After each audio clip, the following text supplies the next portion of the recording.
Oh iya, praktiknya belum.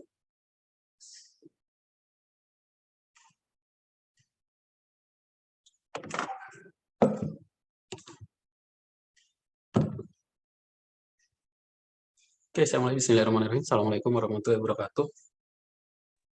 Waalaikumsalam warahmatullahi wabarakatuh. Ya, alhamdulillah di sore hari ini kita masih bisa ketemu di pertemuan ke-9 mata kuliah kecerdasan buatan. Untuk yang belum UTS silakan ikut UTS susulan ya di pertemuan ke-8, pertemuan minggu ke-8. Oh iya Pak, Bayu menyampaikan kabar bahwa UTS susulan terakhir tanggal 20 ya hari ini. Ya, kelas ini ya. Oke. Kemarin UTS gimana? Bisa jawab? Saya lupa ya. Open book apa close book ya? Open book, Pak. Open book kan harusnya mudah ya. Nggak ada kendala ya. Bisa Pak. Hari Sabtu ya. Oke. Kita masuk ke melanjutkan kemarin sistem pendukung keputusan. Metode weight product. Oke. Kita hari ini akan belajar metode weight product. Ini teori aja ya, nanti teknis implementasinya ke aplikasi minggu depan aja. Nah, weight product itu bagian dari multi attribute decision making, MADM istilahnya. Maksudnya apa? Decision making itu mengambil keputusan dengan multi atribut. Atributnya ada banyak. Ini cuma kelas ini. Apa metode yang lain? Ada banyak. Selain weight product, ada AHP, dan lain sebagainya. Di hari ini kita akan bahas tentang weight product dulu. Biasanya disingkat WP. Misalnya praktikumnya menggunakan WP. menambah referensi Anda nanti kalau Anda sesuai. Nah, apa itu metode weight product? Untuk pengembangan sesuai versi Anda. Metode weight product menggunakan perkalian untuk menghubungkan rating atribut, di mana rating setiap atribut harus dipangkatkan terlebih dahulu dengan bobot atribut yang bersangkutan. Karena sebelumnya kalian sudah belajar tentang fuzzy, proses perkalian yang kemarin kita bahas ya, substitusi itu sebenarnya hampir mirip, hampir mirip. Bedanya di proses perhitungannya saja. Jadi kadang aplikasi yang digunakan di metode lain bisa kalian gunakan di aplikasi ini, tinggal diganti perhitungannya. Proses ini sama halnya dengan normalisasi. Untuk teorinya seperti ini ya.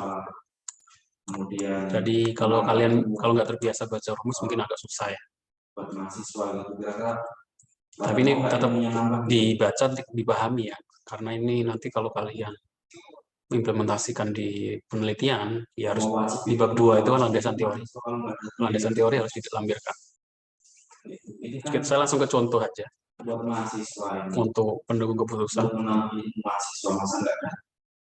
Suatu perusahaan di Jogja, DIY, ingin membangun sebuah gedung gudang yang akan digunakan sebagai tempat untuk menyimpan sementara hasil produksinya.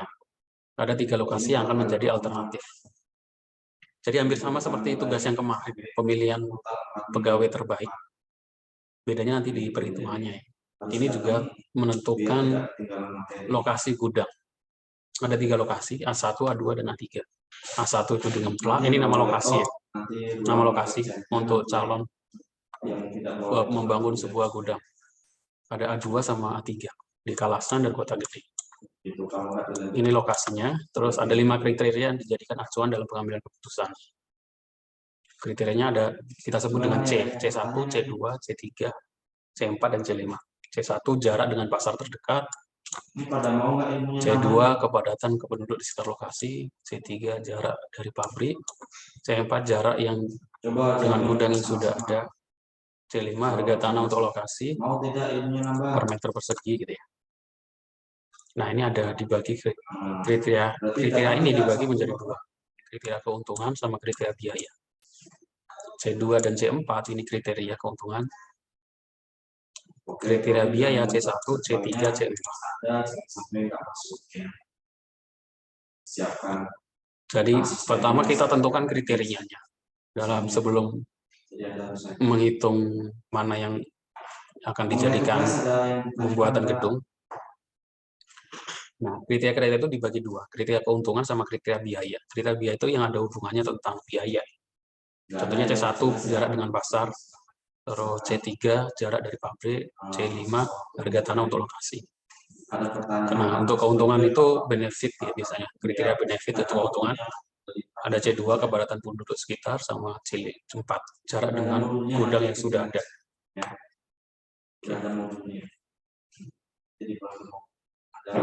Nah, terus ini namanya biasanya ini apa? Kriteria apa namanya? Nilai jarak gitu ya. Biasanya kita menggunakan 1 sampai 5. 1 sampai 5 yaitu 1 sangat buruk, 2 buruk, 3 cukup baik, 4 baik, sangat baik. Menentukan bobot kriteria, pengambilan keputusan memberikan bobot referensi bagi. Sesudah itu kita sudah tahu ada calon tempatnya A1, A2, A3, terus kriterianya C1 sampai C5. Terus rating kecocokannya 1 sampai 5. Nah, terus W ini weight ya, weight, makanya istilahnya weight product. Weight itu kan bahasa Inggris. Bahasa Inggrisnya berat. Nah, ini 53442 ini berat. Atau yang menentukan bobotnya siapa? Kita ya. Peneliti. Nilai bobot ini berasal dari evaluator atau penelitian. Penilaian dalam menentukan hasil. Jadi ini bobot untuk apa? Bobot untuk kriteria. Ya. Jadi C1 itu bobotnya berapa, C2 bobotnya berapa, 3 berapa, C4 berapa, C5 berapa. Nah, di sini sudah ditentukan 5, 3, 4, 4, 2. Nah, ini kita dapat dari mana yang ini? Nah, ini berasal dari penilaian. Penilaian kita yang meneliti, ya, seperti yang kemarin. Nah, setelah itu kita buat dalam bentuk tabel. Ini juga dari penilaian kita sendiri. A1, lokasi 1 sama C1 itu nilainya berapa? A, C2, C3, C4, C5.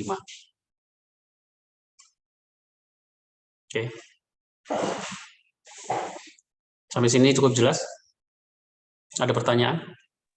Berarti itu subjektif ya, Pak? Kenapa? Subjektif setiap peneliti itu beda-beda penilaiannya gitu ya, Pak? Ya. Jadi kan ini A1. A1 itu apa? A1 ini adalah lokasi ngemplak. Oh iya, Pak. Lokasi ngemplak, terus C1 itu apa? C1 itu adalah jarak dengan pasar terdekat. Jadi ngemplak, jarak pasar terdekat itu nilainya 4. Berarti 4 itu apa? Baik. Ya. Terus C2 4, C3 5, C4 3, C5 3. Terus A2 berapa? 3, 3, 4 gitu. Siapa yang nilai? Kita sendiri secara subjektif, atau orang lain yang lebih ahli. Itu data rating kecocokan. Terus data real kita hitung sendiri. Nah, C1 itu ternyata 0,75 km. C2 ini kepadatan penduduk sekitar lokasi.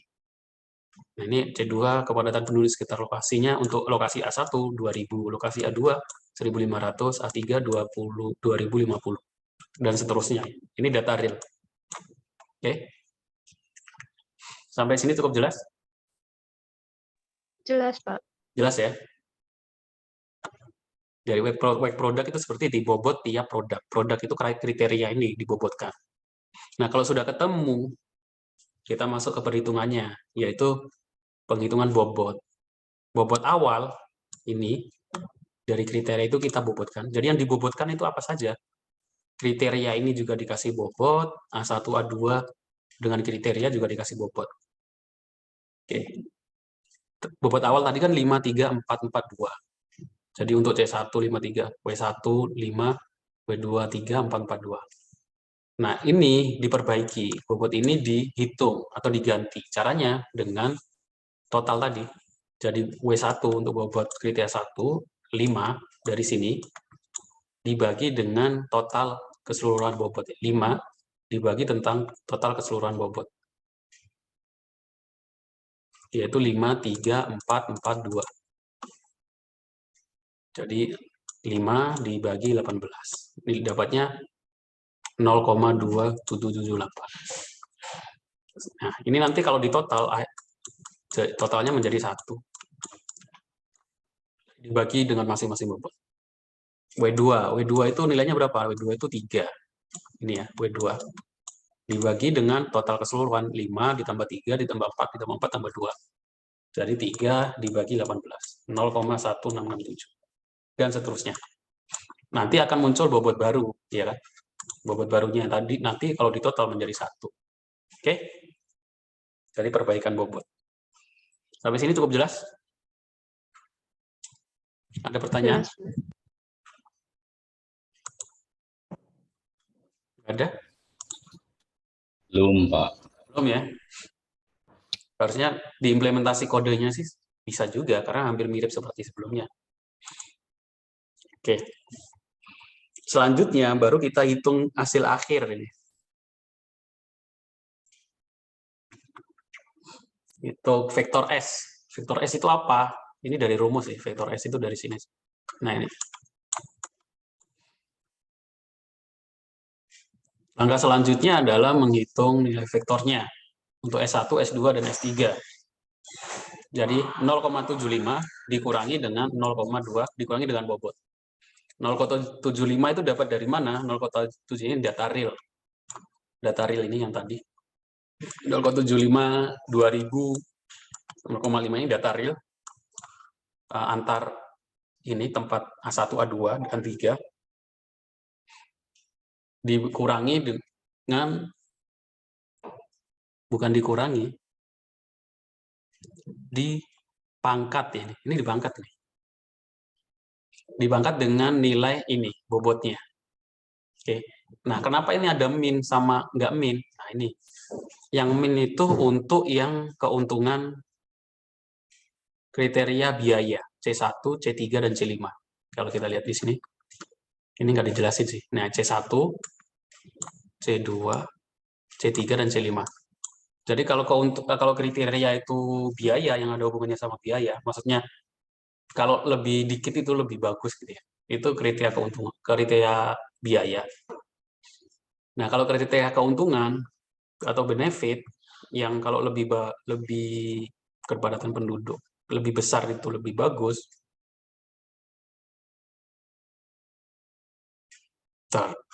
Jarak dengan gudang yang sudah ada. Kebalik.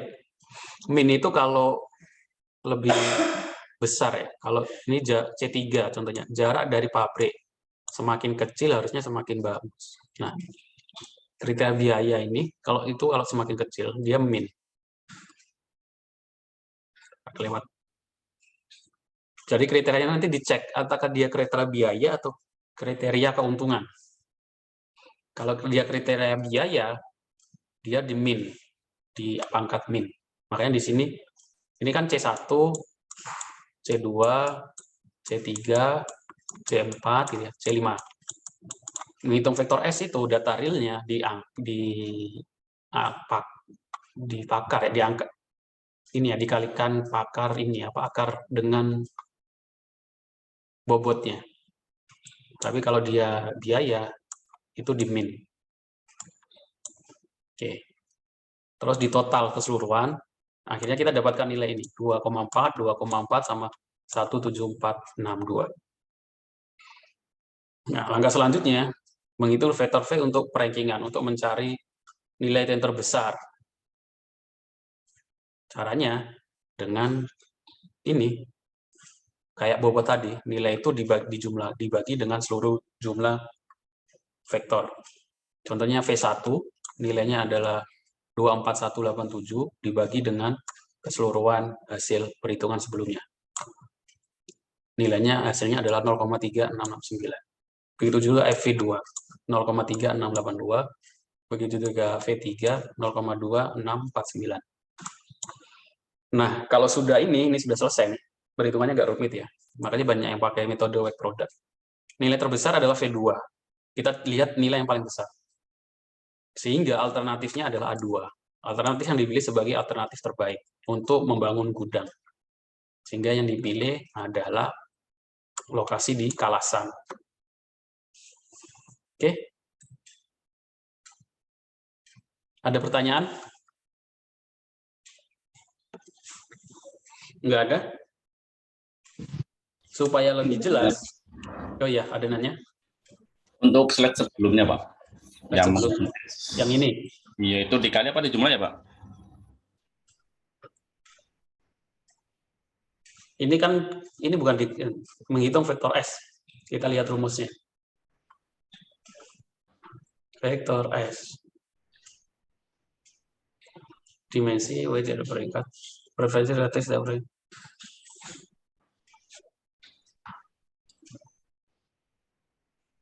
Ini dikali.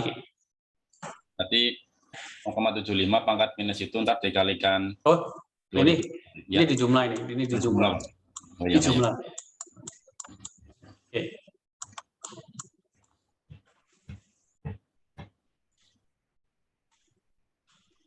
.75 dipangkat min 0,2778. Cara ngitungnya bagaimana? Ya kalian nggak perlu cara ngitungnya, tinggal masukkan di coding atau di Excel.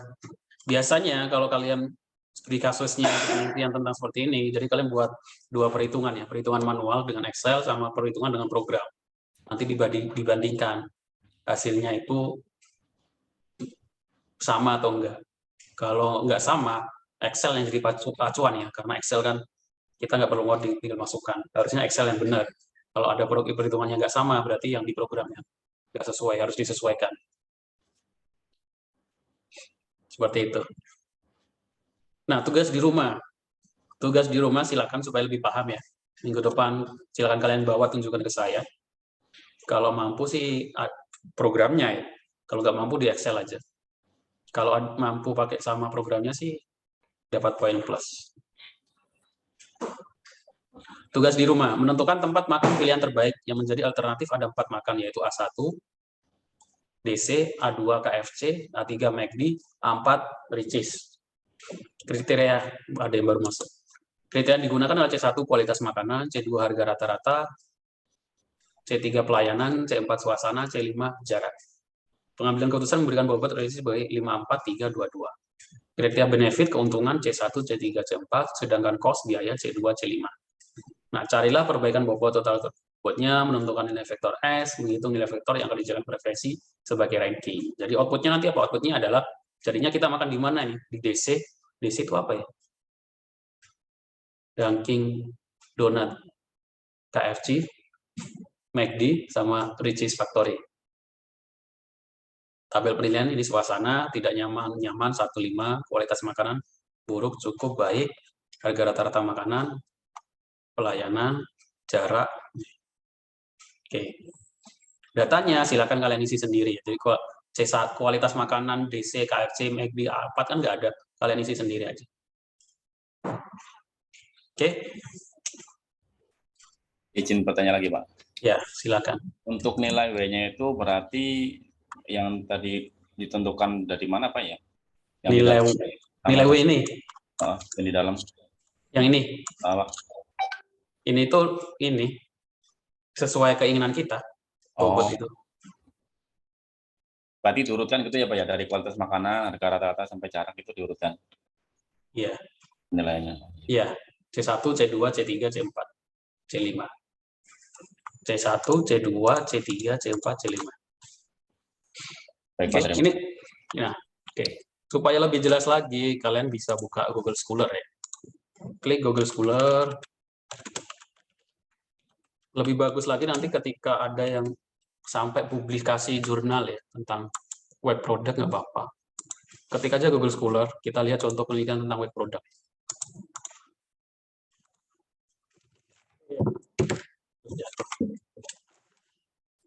Implementasi web product.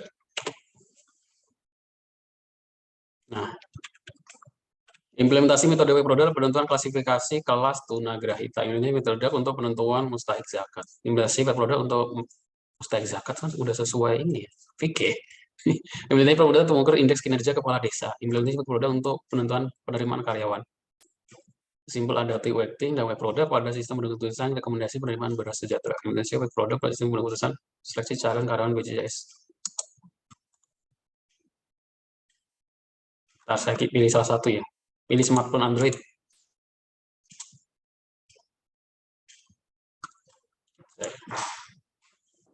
Kalau ada yang UAS, kalau ada yang bisa publikasi jurnal, nulis jurnal di semester ini, Saya kasih A ya. Jadi kalau pengen Pak, saya UAS-nya buat jurnal aja nggak Pak? Boleh. Caranya gimana? Tinggal seperti ini. Tinggal implementasi metode web product untuk aplikasi pemilihan smartphone Android. Ini kan smartphone Android. Tinggal diganti aja. Pemilihan sepeda motor. Pasti ada sih. Sepeda motor. Yang belum ada kan mungkin komputer. Pemilihan TV gitu ya. Pemilihan apa lagi yang kita biasanya beli di yang biasanya kita bingung belinya gitu. Bisa dijadiin studi kasus untuk penelitian. Nah, nanti kalian tentukan di sini ada teori, FMADM, fuzzy multimodal, terus tingkat kepentingan, bobot, kriteria penilaian, input, harga, internal. Ini pemilihannya ada harga, memori internal, RAM, kamera, kapasitas baterai. Jadi kalau kalian semuanya saya pengen yang ini apa sepeda motor, ya apa CC, harga, terus apa lagi gitu ya. Terus kalau ini dibuat sistemnya, ini dibuat sistemnya merek dalam bentuk seperti ini ya, cari smartphone-mu gitu ya. Jadi kalau ada yang mau publikasi jurnal silakan ngomong ke saya.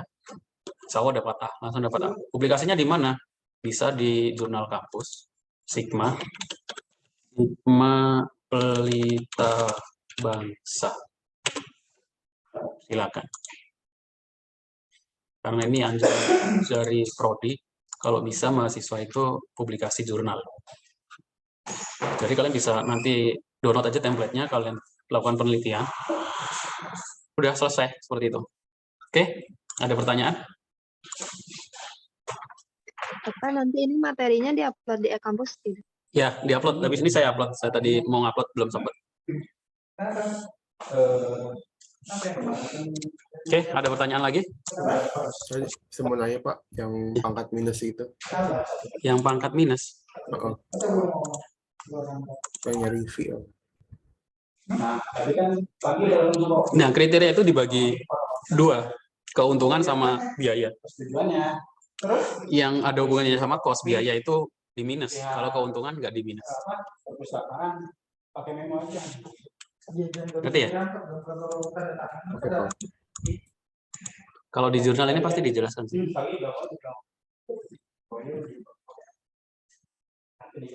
Nah ini, yang bagian menentukan vektor S. Jadi kok nggak ada yang minus ya? Ini yang minus. Yang minus ini C1, C2, C3, C4. C4 itu harga. Nah ini, contohnya ini ya, terdapat 5 kriteria yang terdapat acuan dalam pengambilan keputusan. Kapasitas baterai, kamera, RAM, harga, memori internal. Nah, yang minus itu yang harga, yang ada hubungannya sama harga. Ya. Oke. Kapasitas baterai kan semakin besar semakin bagus. Kamera utama semakin besar semakin bagus. RAM semakin besar semakin bagus. Memori internal semakin besar semakin bagus. Sebenarnya cara yang lebih mudah itu, yang minus itu yang apa? Yang ketika lebih besar itu nggak dipilih, semakin nggak dipilih. Ini harga kan semakin besar semakin nggak dipilih. Jelas nggak? Jelas, Pak. Ya. Oke. Saya kira Bapak itu ya. Yang UAS bikin jurnal itu langsung diupload di Sigma Jurnal apa langsung ditunjukin ke Bapak? Tunjukkan ke saya dulu apa judulnya tentang apa, biar saya kasih saran. Siapa tahu ada yang salah.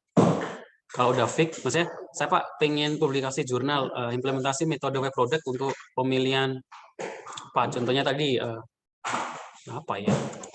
Saya biasanya beli monitor LED apa TV LED gitu ya.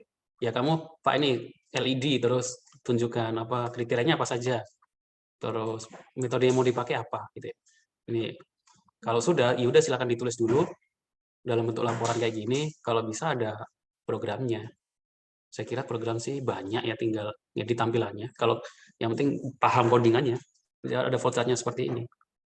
Ini contohnya, cari smartphone-mu. Saya kira sih ini mudah ya, tinggal masukkan nama, merek, kapasitas baterainya berapa, kamera utamanya, RAM. Ini kan dalam bentuk ini ya, geser-geser. Bisa aja diganti dengan drop down, lebih mudah. Terus klik proses, output-nya jadinya apa? Kalau kita klik, nanti ada tampilkan ini perhitungannya. Kalau ini ditampilkan perhitungannya enggak sih langsung. Oh ini langsung nilai akhirnya. Xiaomi Mi Note, smartphone Android Xiaomi Mi Note 0,24, 0,19. Nah, ini nilainya sama. Oke, jelas ya? Setelah itu baru kalian daftar di Sigma, terus upload. Boleh Sigma, boleh tempat lain ya. Hah? Iya, template-nya ada di website ya. Ya, ini template-nya di sini. Selain Sigma apa? Di kampus lain boleh. Kalau bagus, lebih bagus juga di kampus lain. Oke. Ada pertanyaan?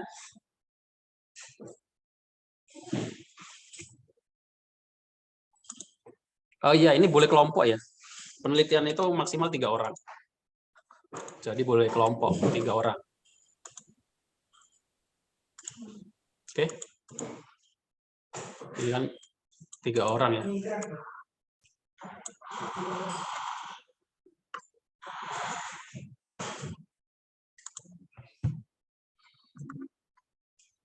Nah, ini tugas di rumah silakan dikerjakan. Nanti saya tanya di ketika minggu depan offline. Ada lagi pertanyaan yang lain?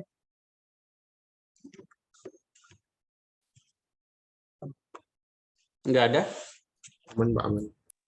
Ya, kalau pengen ini tuh apa namanya penelitian, silakan diajukan judulnya ke saya minggu depan.